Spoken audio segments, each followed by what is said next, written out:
Bismillahirrahmanirrahim. Assalamualaikum warahmatullahi wabarakatuh. Alhamdulillah, alhamdulillahi rabbil alamin. Wassalatu wassalamu ala ashrafil anbiya'i wa mursalin.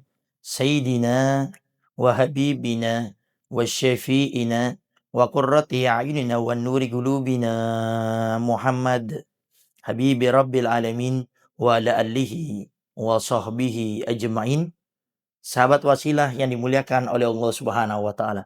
Keutamaan istighfar dan juga keutamaan berzikir kepada Allah Subhanahu wa taala. Beristighfar adalah dengan kita mengakui dosa-dosa yang kita lakukan, kemudian kita meminta ampun kepada Allah Subhanahu wa taala.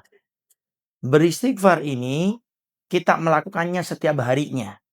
Dan beristighfar itu tidak harus kita ini beristighfar di saat kita berbuat salah. Karena di saat kita beristighfar, seringkali kita melakukan dosa-dosa tanpa kita ketahui.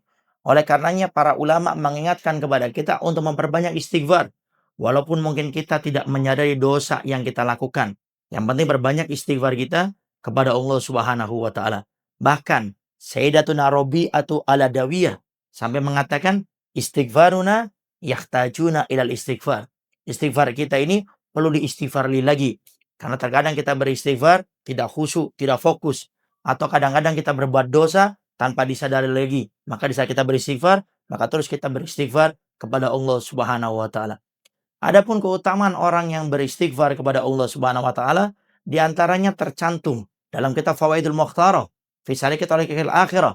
Dikatakan di sana ada seorang ulama besar di zaman tersebut yang bernama Imam Hasan Basri. Suatu saat beliau di majelis taklim, ada seorang yang datang kepada beliau. Orang itu bertanya, "Wahai Imam Hasan Basri, di tempat kami sudah lama terjadi paceklik, tidak pernah turun hujan. Amalan apa yang kau berikan kepada kami agar di tempat kami bisa turun hujan?" Maka Imam Hasan Basri mengatakan, "Perbanyak membaca istighfar." Keluar orang yang pertama ini, masuk orang kedua yang berbeda. Orang yang kedua itu pun berkata, "Wahai Imam Hasan Basri, saya ini sudah berusaha untuk bekerja, tapi rezeki saya masih sulit. Berikan kami amalan agar rezeki kami lebih dipermudah oleh Allah Subhanahu wa taala." Maka Imam Hasan Basri pun mengatakan, perbanyak beristighfar kepada Allah Subhanahu wa taala. Kemudian pergi orang yang kedua, datang orang yang ketiga dengan orang yang berbeda.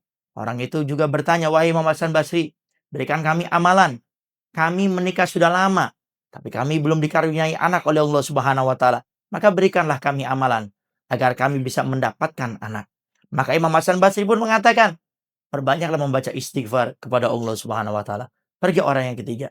Salah satu di majelis taklim tersebut ada murid Imam Hasan Basri bertanya, "Wahai Imam, tadi datang 3 orang yang berbeda, bertanya dengan pertanyaan yang berbeda. Kenapa jawabannya sama? Engkau perintahkan memperbanyak istighfar kepada Allah Subhanahu wa taala."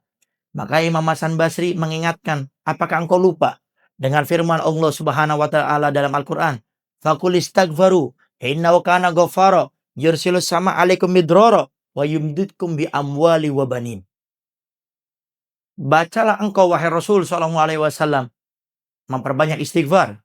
Karena orang yang memperbanyak membaca istighfar akan diturunkan pemberian Allah yang ada di langit, yaitu akan diturunkan hujan oleh Allah Subhanahu wa taala. Kemudian akan diberikan oleh Allah Subhanahu wa taala kemudian rezeki dan akan diberikan anak oleh Allah Subhanahu wa taala. Artinya kemudahan untuk mendapatkan anak. Maka dengan kita memperbanyak istighfar, paling tidak kita akan melakukan 3 keutamaan tadi. Masalah urusan hujan akan dipermudah diturunkan hujan. Kemudian masalah rezeki akan dipermudah oleh Allah dan juga akan diberikan kemudahan untuk mendapatkan anak, dan masih banyak keutamaan-keutamaan yang lainnya daripada orang memperbanyak membaca istighfar kepada Allah Subhanahu wa taala. Kemudian yang kedua, keutamaan orang berzikir kepada Allah Subhanahu wa taala. Ini pun tercantum dalam Al-Qur'an. Allah langsung memberikan keutamaannya. Kita seringkali tidak tenang dalam hidup. Dan kalau ada pertanyaan, nikmat apa yang paling berharga dalam hidup kita? Di antaranya diberikan ketenangan dalam hidup oleh Allah Subhanahu wa taala. Di dalam Al-Qur'an, Allah Subhanahu wa taala berfirman, "Alladzina amanu wa tatma'innu qulubuhum bidzikrillah. Ala bidzikrillahi tatma'innul qulub." Wahai orang-orang yang beriman, kata Allah, hati kalian akan menjadi tenang dengan berzikir kepada Allah Subhanahu wa taala. Ketahuilah, diulang oleh Allah, ketahuilah dengan kau berzikir kepada Allah, hati akan menjadi tenang. Harta apa yang lebih berharga daripada ketenangan dalam kehidupan ini? Berapa banyak orang hari ini memiliki kekayaan yang luar biasa, memiliki pekerjaan yang begitu besar gajinya, tapi hidupnya tidak tenang. Tapi berapa banyak orang yang hari ini tidak memiliki harta yang banyak, tapi hidupnya tenang. Coba lihat di antara resepnya adalah memperbanyak berzikir kepada Allah Subhanahu wa taala, akan diberikan ketenangan oleh Allah Subhanahu wa taala. Dan tidak usah pusing. Ada orang mengatakan zikirnya bagaimana usah apakah yang bisir, yang pelan atau di hati atau yang bil jahar, yang disuarakan yang dikeraskan. Di antaranya para ulama Al-Habib Abdullah bin Alwi bin Muhammad Al-Haddad dalam kitabnya Risalatul Mu'awana mengatakan untuk dzikir kembali kepada kita masing-masing.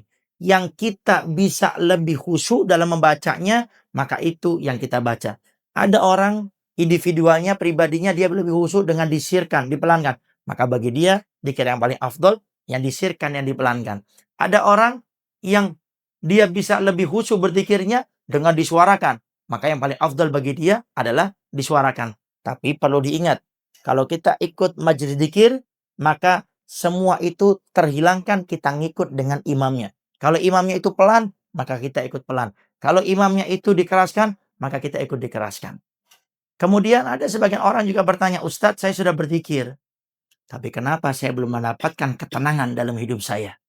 Guru Al-Fakir Dr. Ustadz Habib Sigab bin Abuya Habib Hasan bin Ahmad Baharul mengatakan, kalau orang sudah berzikir kepada Allah tidak mendapatkan ketenangan, ada dua penyebabnya di antara. Yang pertama, zikirnya salah penyebutannya. Dan ini seringkali orang berzikir salah penyebutannya biasanya terkadang karena ngejar daripada banyaknya. Maka berzikir bukan berbicara banyak, berzikir bagaimana kita bisa khusyuk di dalam berzikir tersebut. Dengan apa? Dengan kita mengerti artinya, maka akan lebih khusyuk kita dalam berzikir. Kemudian yang kedua, kalau kita ingin berzikir mendapatkan ketenangan, dan jangan saya berzikir tidak dapat ketenangan, sebabnya di antara adalah di saat kita berzikir kita tidak khusyuk. Berzikir bagaimana kita bisa khusyuk dalam berzikir. Karena dengan berzikir khusyuk, maka itu yang akan mendatangkan ketenangan di dalam kehidupan kita. Berzikir agar kita bisa khusyuk harus tahu artinya. Usahakan setiap kita berzikir, kita tahu artinya.